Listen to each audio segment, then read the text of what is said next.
connection, but to be with others in the context of community and worship.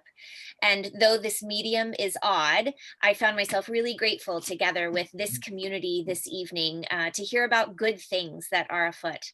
So may that be an encouragement that we are looking forward to times when we can gather and do good work in person even. So may that offer encouragement. And is it typical, would I open in prayer, or should we just move with that thought onto business? I think we can just move right on. Perfect, sounds Thank great. you so much for offering that. My name is Kathy Hakinen, and I'm a member of St. Charles Episcopal Church. And my husband and I have been a member of this group for a number of years. I will be facilitating tonight, and that leaves Ed Manning available to be our Zoom master. Rather than go around and have everybody introduce themselves, we thought we would just ask you to please put your name and your institution in the chat, and that way we'll have a record of it. And that is in part because we are recording this. So if anybody has any concerns about recording, you can change your name or turn off your audio or your video, or whatever makes you comfortable. I know we're supposed to have a couple guests tonight. One is Diane Bosey, and she is here, I believe. I saw her. I'm here. And another is Shara Payne. Is Shara Payne here yet? Have not seen him yet. Not yet. All right. Well, we are hoping and expecting him to come. So that will be part of our agenda. And you should have all received an agenda in your email, hopefully. We wanted to start out by just reading something, or I'll read if you don't mind listening, just to remind us sort of where we are and where we came from, and hopefully where we're going. This is the way that the Fox River Valley Initiative describes itself. We are 19 religious and civic institutions organized across Kane County, Illinois, representing 30,000 members. We're an affiliate of the Industrial Areas Foundation, part of the oldest and largest network of broad-based citizen organizations in the country, with over 65 organizations in the United States. Primarily funded by member institution dues, we do not accept public funds. We are fiercely nonpartisan, neither running nor endorsing any candidates for political office. We work with all public officials of goodwill. However, each affiliate organization is also unapologetically dedicated to building relational power, that's organized people and organized money, to address issues impacting the people within the institutions and our local geographic areas. So hopefully that doesn't sound like anything that's too new to you, that you have heard that before somewhere. If not, you can find it on our website, which we'll talk about later. All right, so Diane Bosey is from United Power, and she is going to talk a little bit about Do Not Stand Idly By and the Gun Consortium. Go ahead, Diane. All right. Well, thank you. Hi, everyone. Looks like a great group here tonight. I recognized a couple of names. How many of you have heard much about Do Not Stand Idly By? Raise your hand if. Okay, a few, great. I know that Fox River Valley Initiative has had people working on it at different points throughout our campaign. So that's great. So I'm just to make this a little easier for everybody, I'm just gonna run through quickly why we started, what we've been doing, and what we're doing now. So this campaign, Do Not Stand Idly By, launched in January of 2013. And so we've been doing it a long time, but as you all know, that's how our campaigns go, right? We're in it for the long haul. And it was in that meeting that I met Greg Pierce. And so he was an integral part of this and has been the entire time. So we started working on how could we reduce gun violence. This was just after Sandy Hook had happened. And we knew, I live in Oak Park near Chicago. We knew that we needed to focus on what could help both urban and suburban to reduce urban and suburban gun violence. But the issue is so big and so broad. How do we break that down and figure out something that we could work on? And so we did what we all do. We did a power analysis and we started thinking about who really holds the power here and where do we need to direct our energy? And we zeroed in on the gun manufacturers. And they're the most coddled industry in this country. They don't focus on safety. They focus on lethality and increased firepower, and they make a lot of money. So we focused on them, but then we also recognized that there's another source of power that's not been organized, and that's taxpayers through their public officials. As taxpayers, we buy 40% of the guns and ammunition sold in this country every year. And nobody was organizing public officials to go and say to gun manufacturers, we need you to change your business practices. And so that was the start of this campaign. And we've spent 8 years pressing and pushing and creating conversation around the role of gun manufacturers, as well as organizing public officials to press them. And while we've been doing that, we have also been exploring who else is out there who sees the issue of safety with gun products. And so our focus has been what technology, we didn't want to deal with legislation. We wanted to see how we could drive and change the gun industry as a whole. And what we saw as a need was improved products. And we started focusing on smart guns in the beginning, but the technology is not there. So we have been exploring for 8 years who out there is engineers and developers are recognizing the need for ways to lock up weapons and to make better weapons that are safer, because guns aren't going away anytime soon. And 2/3 of the guns out there are unsecured. And that has created an issue of increased suicides in this country. Gun theft is a huge issue. If you think about all of the parking lots out there that sit outside buildings where you cannot take a gun into, guns are stolen from cars all the time. It's a huge issue for law enforcement. Airport parking lots, federal building parking lots, you get the idea.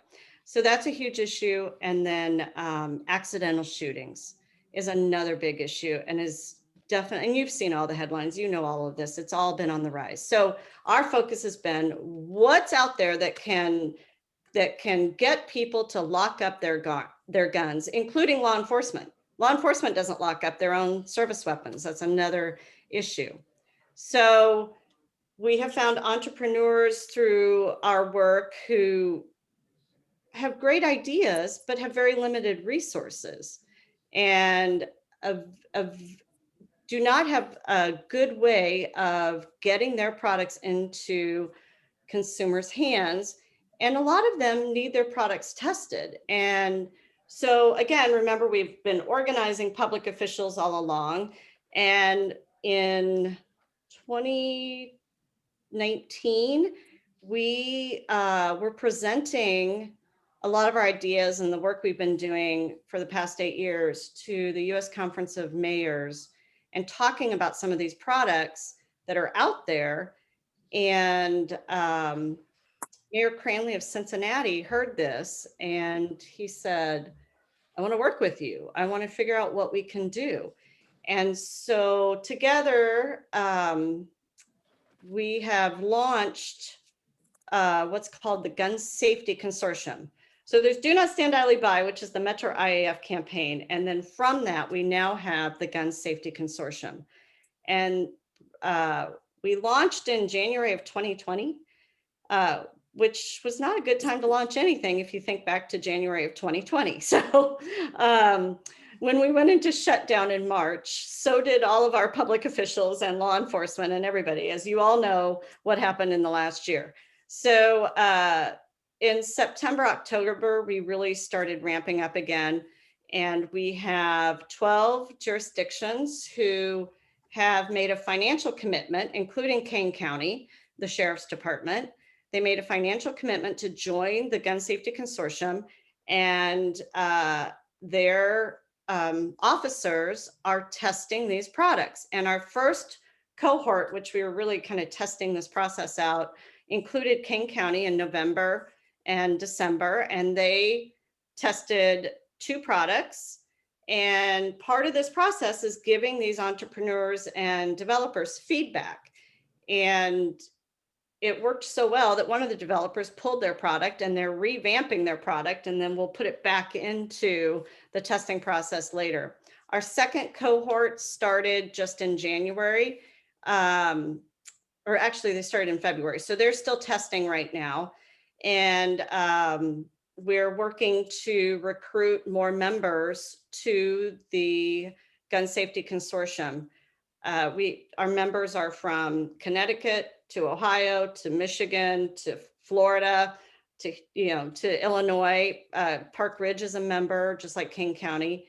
So that's our goal right now, is to get more jurisdictions signed on. It really does take a large enough one to be able to pay to join. So so for example, we would love to see Elgin and Aurora join the Gun Safety Consortium and be a part of this process.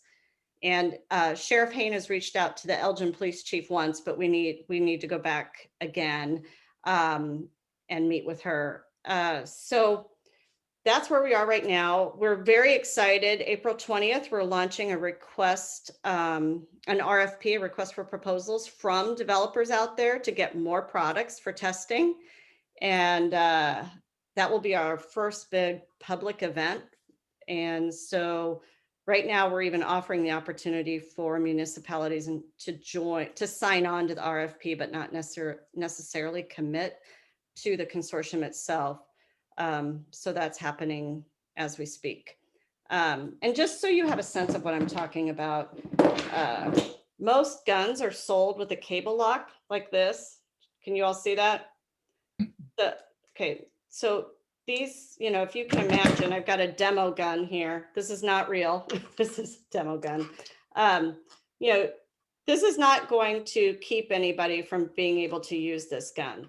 And most consumers will not lock their guns up with those cable locks. And one of the products that we've been testing, and in fact, Kane County is getting these in a week, is Identilock. And it locks onto here, and then you push here and it recognizes the fingerprint and pops can you see that? Pops open. So it's products like this, it's biometric products. It's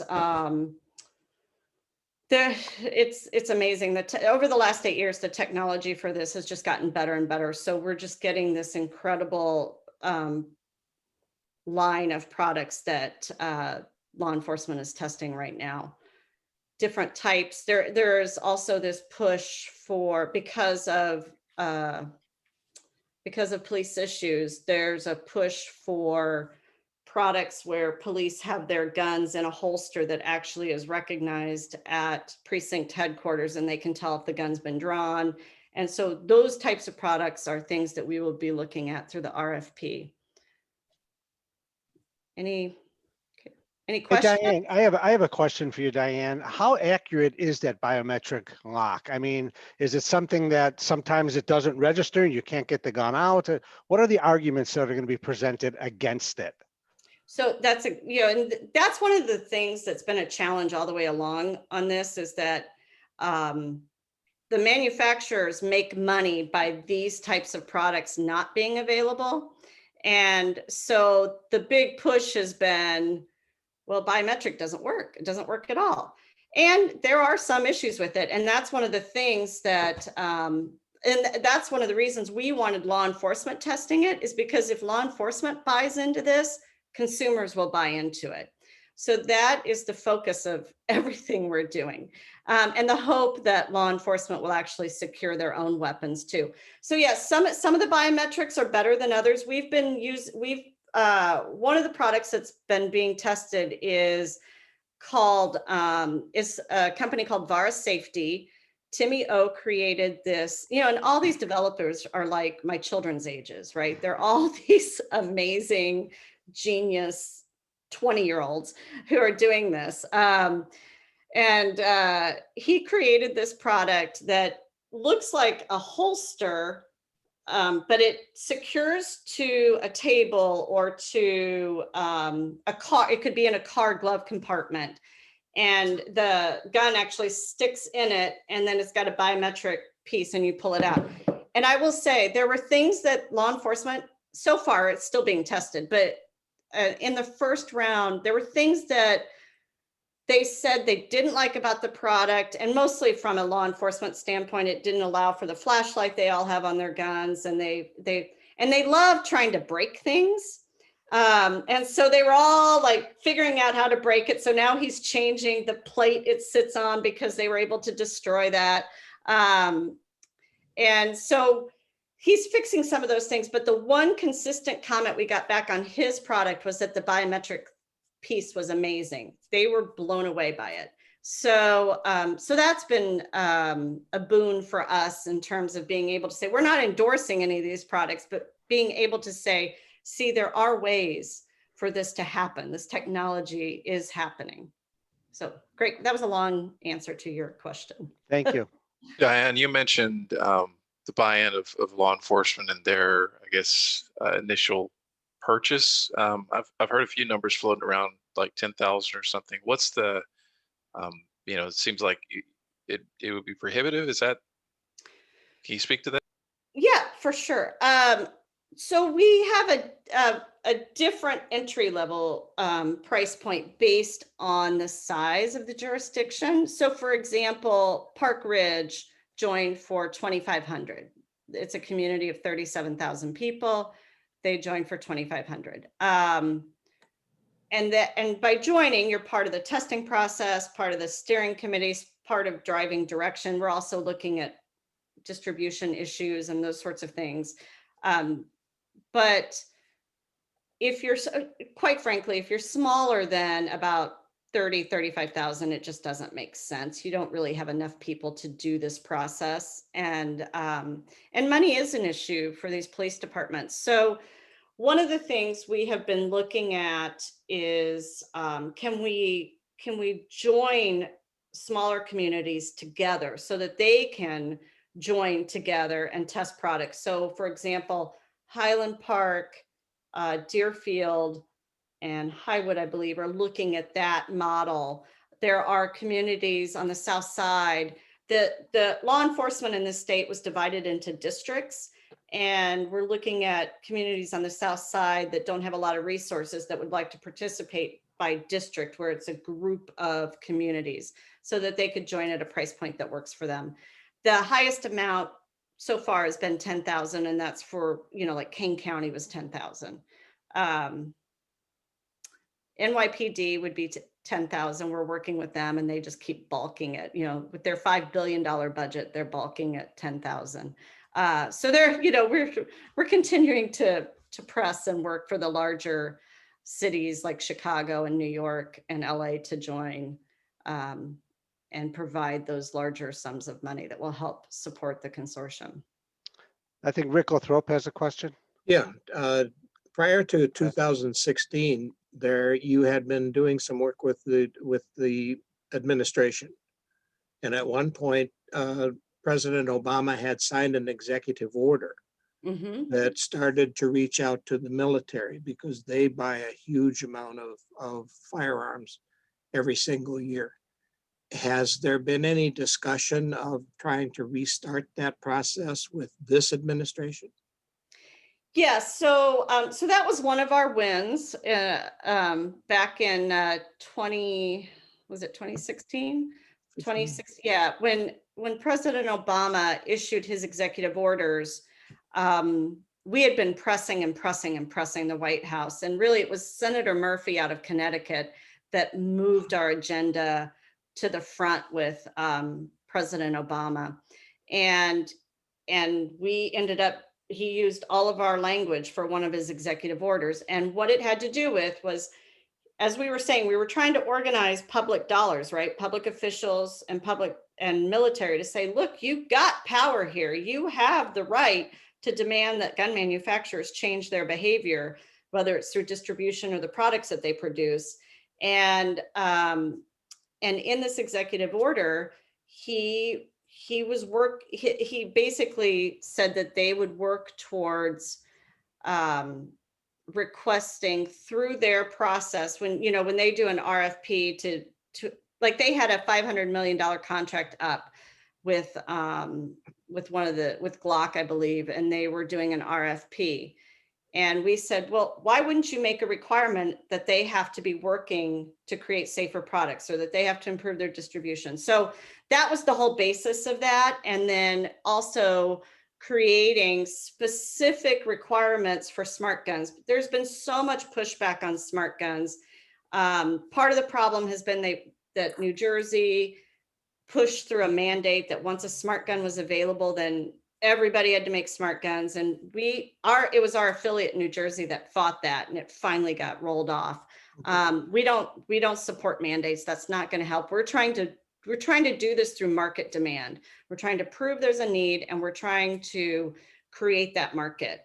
And so that was part of the executive order. And so obviously that all changed over the past 4 years. We've had no involvement with the DOJ or the DOD since then. They really did work hard on it in Obama's last year, and we were involved in several meetings around that. And at this point, I was part of a transition team, or participated in the transition team for President Biden prior to his inauguration, where they were just trying to hone in on all the different groups out there working on reducing gun violence.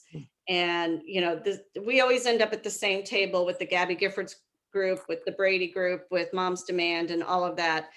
And they really were trying to figure out who's doing what. And one of the benefits we have is we had been working with Vice President Biden at the time with his chief of staff, Don Graves, and he's back in with, has a position in President Biden's administration. So we've provided all the information about us. We told them we want to talk to the DOD and the DOJ again, and we'll see. We'll see at some point. Hopefully we can work our way back in. Other questions? It's hard to condense 8 years into like 10 minutes, but You did a great job. Greg, do you have anything to say? You've been a huge part of this campaign. Well, I think the issue is for a group like this one and all the other affiliates we work with, the question is this something that some people want to work on? Not everybody. In other words, you're a supporter of Do Not Stand Idly By as an organization, but that's not what we need. I know that Laura Graff is involved and a few other people, but I really think you need, as you build your organization, that's what I want to say. As you build your organization, you need people to work on the mental health issue, the incarceration of the mentally ill. You need people to work on 1212 Larkin and other kind of housing programs, but you also need a group that's willing to work with Diane, and there's a lot to do. I mean, there's police departments and sheriff's departments that have to be talked to. There's research that needs to be done. One of the things we did a few years ago was we all bought one share of stock in 2 gun manufacturers. Yeah, and the And public. Weapon. why don't you tell that story, Diane? You know the more specifics, but it was Yeah. a fun. They were very surprised. Yeah, we so in part of our strategy was to go after the two public companies. There, most of the gun manufacturers are private, but there are two that are public: Smith and Wesson and Sturm Ruger. And we bought shares in them. Some bought one. I actually bought like 10 because they had lost so much value at one point that it was such a bargain. I bought some. But all you have to do is have one share and you can attend a shareholders meeting. And that's exactly what we did. And it was quite interesting to attend their shareholder meetings. And then we became involved with a group of nuns from, Greg, why can't I, what's the name of that group? I can't remember either, but Coalition, it's the Catholic, or it's a one of the group. orders. Yeah, it's a group of, do you all remember the nuns who got Dick's Sporting Goods to stop selling a few years ago, stop selling guns? So there is a group of, it's basically pension funds that are handled by this group for nonprofits and for churches. And one group of the people there were already putting forward a shareholder resolution. And they always do this every year and try to get something passed. Well, they joined forces with us and we pressed for them to require that they provide a report on what they're doing to improve the safety of their products and of their distribution. And you know, these shareholder resolutions don't typically pass. For both companies, the shareholder resolution passed. And and let me say the significance of that is it's not Diane's 10 shares and my 1 share. It was that we also went to some of the big investors. Yep. And convinced them to vote with us. So usually I think the sisters told us that the first year we could expect 6% of the vote. And we in fact got 60% of the vote. And that got the attention of the gun manufacturers.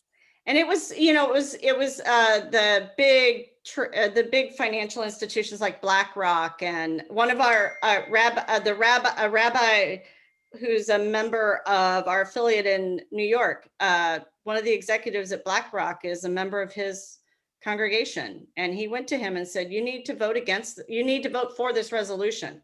They need to be held accountable." And it was through all of that process that we were able to push this. Yeah, my one little vote didn't matter, but it was sure fun going to a shareholder meeting with one vote, with one share at that particular time. Hey, Diane, Ann Alexander had a great question too. Can you please explain why gun manufacturers make more money for unprotected guns? Is it the safety features that make it more expensive? What is it? Well, first of all, gun manufacturers don't, other than increasing firepower, they don't really want to change their weapons. They don't really want to do anything to improve them because it costs money to do that. But the other piece of this is that the more guns that are stolen, the more guns that are purchased. So having secured weapons doesn't benefit them as much as having unsecured weapons. They also just don't want to, they don't want to put the R&D into this. My belief is that we will continue to do this. We will create the market for these products, and they will buy up the patents from some of these developers and then start selling these products. They don't want to put the R&D into it. We've been told that Smith and Wesson has something in the works, so they'll get our RFP. We'll send it to all the major manufacturers and say, prove to us you're doing something. If you've got something, we'll test it. So. Okay, thank you. Thank you very much. Mm-hmm. Diane, thank you for going on and helping us understand beyond what we maybe had you expect to do. I know you were thinking maybe 10 minutes. we've let you No, taken no, more of your time than we anticipated, but we appreciate it. Sheriff thank- Haynes' loss tonight is our gain. Thank you very much. Yeah. Well, thank you. Thank you. And I look forward to working with some more of you on this. All right. Kathy, you want to go to our breakout room real quick, and then when we come back, we can continue the rest of the meeting? How's Sure. that sound? That sounds good. All right, everyone. We're going to do a little fun thing. We had a storytelling session a while back in the IAF training sessions, and we really enjoyed it. So we're going to do a little short storytelling thing tonight. I'm going to put everybody in a breakout room with one other person. So there'll be two of you in there, and you're going to have 2 minutes combined to talk on this topic. So you got to watch your clock. The person with the first name that comes first, like Diane and Edward, Diane would go first, is going to talk for 1 minute. And when that clock says 1 minute to go, you switch to the other person. So I want you to go into these breakout rooms and talk about or comment on breakfast. What did you have for breakfast today? What kind of comments do you want to make about your breakfast today? And you know what? For once in your life, you don't have to tell the truth. You can make this up, you can fabricate it, but just have a little fun with each other. We'll go into these breakout rooms, and when we come back. And I would just say, it wasn't clear that after 1 minute, the second person has the last minute. So you do have to watch it. Otherwise, the second person doesn't get to say anything. And that second person better butt in and claim what's rightfully That's right. theirs, right? That's right. All right, I'm going to send you all to breakout rooms. Where did the breakout rooms go? Hold on, bear with me. I'm still new at this. Are you still the Zoom master, Ed? I should be. I didn't give it away, did I? Everybody look in there. Oh, there it is. No, they just showed up. Okay. Don't forget to unmute yourself.